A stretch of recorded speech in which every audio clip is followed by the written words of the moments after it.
ایک دفعہ شیطان آیا ہمارے نبی سے ملنے، تو آپ نے اس سے پوچھا تیرے دشمن کتنے؟ وہ مسلمان جو 24 گھنٹے باوضو رہتا ہے، 5 نمازیں ہیں، 30 روزے ہیں، زکوٰۃ اور حج مالداروں پر ہے۔ نماز ہماری بیس ہے، نماز کے بغیر معاشرے کی بنیاد نہیں بن سکتی۔ کسی حال میں بھی نماز معاف نہیں ہو سکتی۔ 14-15 صدی میں اگر نماز کی گنجائش مجھے نظر آتی ہے تو کربلا کے میدان میں حسینی قافلے کی نظر آتی۔ نہ پڑھو، تلواریں برس رہی ہیں، چند گھڑیاں باقی ہیں گردنوں کے کٹ جانے میں، اب نماز پڑھو یا نہ پڑھو گردن کٹنے والی ہے۔ اس کے باوجود امام عالی مقام نے زہیر آپ کے رائٹ سائڈ پر جھنڈے بردار تھے، ان کو اشارہ کیا کہ یہ شمر سے کہو نماز پڑھنے۔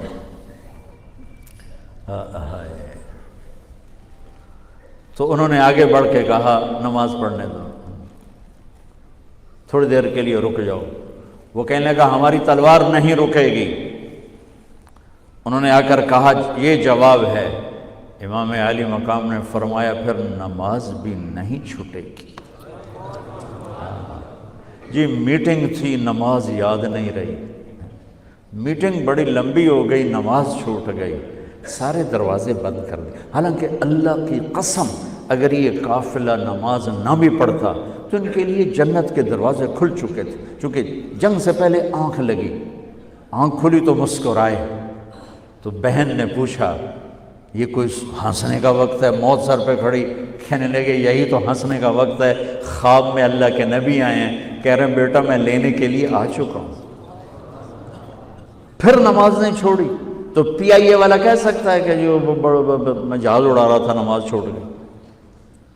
ارے بھائی پوچھو علماء سے سفر میں کیسے پڑھنی ہے، آسانی کر دی، چھوٹی کر دی، معافی نہیں ہے۔ اگر معافی ہوتی تو اس حسینی قافلے کو ہوتی۔ آدھے نماز پڑھو آدھے جنگ کرو۔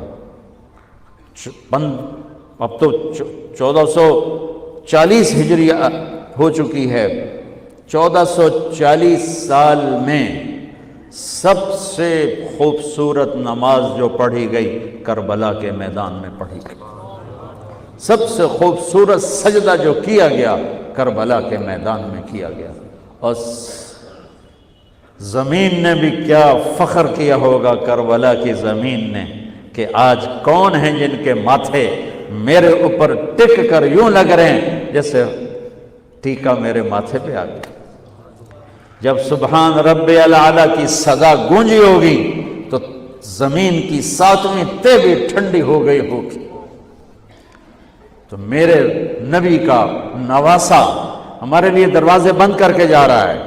کسی حال میں نہیں چھوڑ سکتے نماز، سوائے اس کے کہ بے ہوش ہو جاؤ، چلو ٹھیک ہے، اس کے علاوہ نہیں چھوڑ سکتے۔ لیٹے لیٹے پڑھ، نہیں اٹھ سکتے لیٹے پڑھو، آنکھوں کے اشارے سے پڑھو، چھوڑ نہیں سکتے ہو۔ آدھوں نے نماز پڑھی، آدھوں نے جنگ کی، پھر آدھوں نے نماز پڑھی اور سب نے جنگ کی، اور عصر میں سب سر نیزے پہ چڑھ چکے تھے۔ عاشق کا جنازہ ہے، ذرا دھوم سے نکلے، محبوب کی گلیوں سے ذرا گھوم کے نکلے۔ ہمارے دفتروں میں، بازاروں میں، گھروں میں نماز زندہ ہو جائے۔ روزہ تو سال کے بعد آئے گا، بیمار ہے تو چھٹی، مسافر ہے تو چھٹی بعد میں رکھ لینا۔ زکوٰۃ پیسے والے پر ہے، حج پیسے والے پر ہے، ایک نماز ایسا فریضہ ہے جس کے لیے میرے رب نے 700 دفعہ قرآن کو ہلا دیا ہے۔ نماز نماز، کبھی لفظ صلاۃ کے ساتھ، کبھی اور الفاظ کے ساتھ، 700۔ ایک آرڈر آ جائے ملک صاحب کا تو آپ ہل جاؤ گے، آرڈر آ گیا، آرڈر آ گیا۔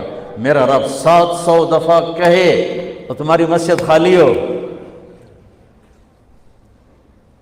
کہ ہمیں اپنے اللہ اور اس کے رسول کی عظمت اور ہیبت کا پتہ نہیں ہے۔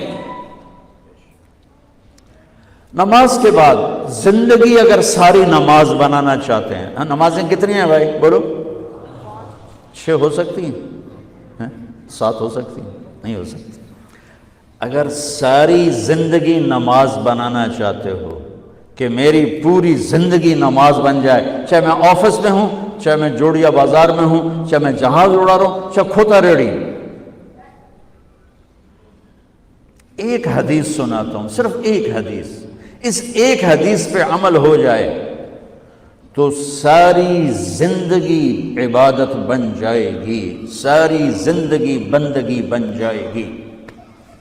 میرے نبی نے فرمایا اربع اذا کانت فیک، کہ میری امت 4 باتیں لے لو۔ میں قربان جاؤں، میرے نبی بڑے بڑے وظیفے نہیں بتاتے تھے، اپنی امت کو مشقت میں ڈالنے سے بچتے تھے۔